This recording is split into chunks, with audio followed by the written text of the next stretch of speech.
Hello students, welcome in GK class for class 5. Students, do you know how a country is run?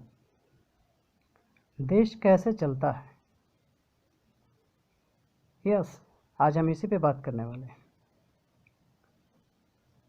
Students, पहले संसार में राजा महाराजाओं का शासन हुआ करता था. यानी एक राजा पूरे देश पे शासन करता था. और ये जो राजा का शासन होता था ना, वो वंशानुक्रम होता था, वंशानुगत होता था. वंशानुगत क्या? कि राजा के बाद यानी राजा जब डेथ हो जाती थी या किसी कारणवश वो शासन नहीं कर पाता था, तो उसके बाद उसका बेटा शासन करता था और राजा बनता था. लेकिन आज ऐसा नहीं है.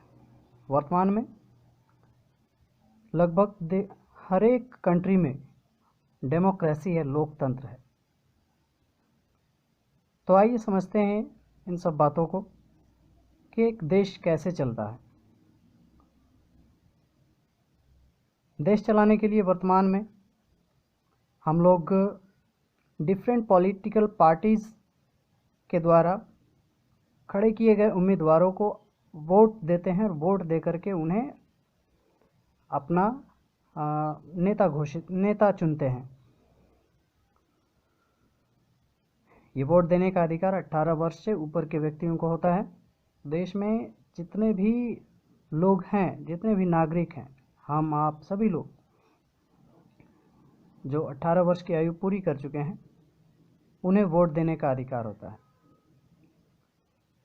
पॉलिटिकल पार्टीज़ क्या होती है? पॉलिटिकल पार्टीज़ जो होती है एक संगठन होता है, कुछ लोगों को, समान विचारधाराओं के कुछ लोगों का एक संगठन होता है. और वो सब मिल करके ये डिसाइड करते हैं कि हमारा जो है वो गवर्न करने का हमारा किस तरह से मसौदा होगा, हमारा किस तरह से रूपरेखा होगा. और इन्हीं को लेकर के अपनी विचारधाराओं को आगे बढ़ाते हुए वो काम करते हैं. ऐसा नहीं है कि देश में सिर्फ एक ही पॉलिटिकल पार्टीज़ होती है. पॉलिटिकल पार्टियाँ बहुत हो सकती हैं. डिफरेंट पॉलिटिकल पार्टीज़ के पास डिफरेंट आइडियाज़ भी होते हैं. सब अपने अपने सिद्धांतों के अनुरूप कार्य करते हैं.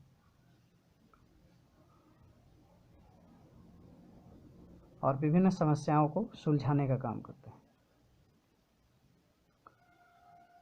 Who is in charge? यानी सत्ता में जो रहते हैं वो इंचार्ज कहलाते हैं. तो इसके लिए कुछ बातें जाननी आवश्यक है. जैसे कि डेमोक्रेसी. सत्ता में बने रहने के लिए डेमोक्रेटिक होना बहुत ज़रूरी है. डेमोक्रेसी क्या? What is democracy? डेमोक्रेसी, लोकतंत्र, एक ऐसी सरकार है जो लोगों के द्वारा, लोगों के लिए और लोगों के कल्याण के लिए काम करती है. अगर कोई सरकार राजा के द्वारा या रानी के द्वारा शासन चलाया जा रहा है और या तो वो अपने परिवार से उत्तराधिकार के रूप में वो पद ग्रहण किया है, तो ऐसे फैमिली को रॉयल फैमिली और ऐसे शासन को मोनार्ची कहा जाता है, एक तंत्र कहा जाता है. और ऐसा शासन, ऐसी सरकार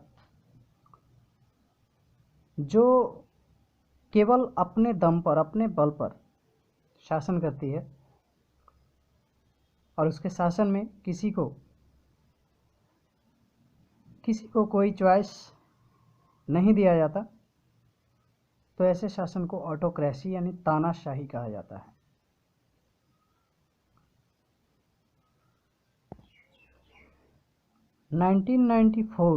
1994 में साउथ अफ्रीका में डेमोक्रेसी की स्थापना हुई। 1994 में साउथ अफ्रीका के आम नागरिकों को वोट देने का अधिकार मिला, तो सारे लोगों ने अपने वोट देने के अधिकार का प्रयोग किया। और पिक्चर में आप देख सकते हैं कैसे लोग अपना वोट देने के लिए लाइन लगा करके खड़े हैं। Donald Trump was elected as the president of USA in the year 2016।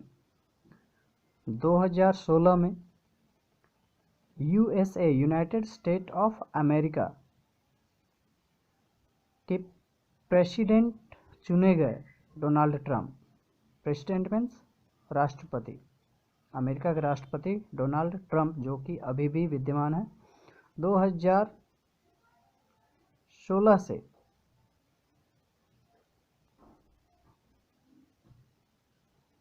ये अमेरिका के राष्ट्रपति के पद पर आसीन है और वह रिपब्लिकन पार्टी के कैंडिडेट है।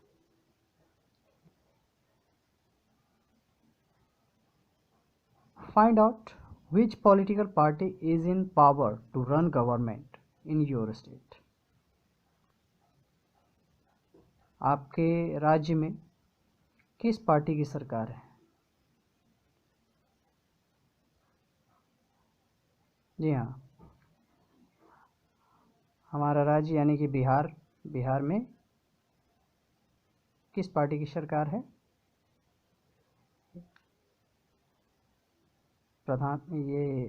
मुख्यमंत्री कौन है बिहार के? श्री नीतीश कुमार। और वो किस पार्टी की सरकार है? Do you know? Janata Dal United. Yes, तो हमारे राज्य में जेडीयू का शासन है, जनता दल यूनाइटेड का। Okay, that's all. I hope you have enjoyed this topic. Thank you. Bye.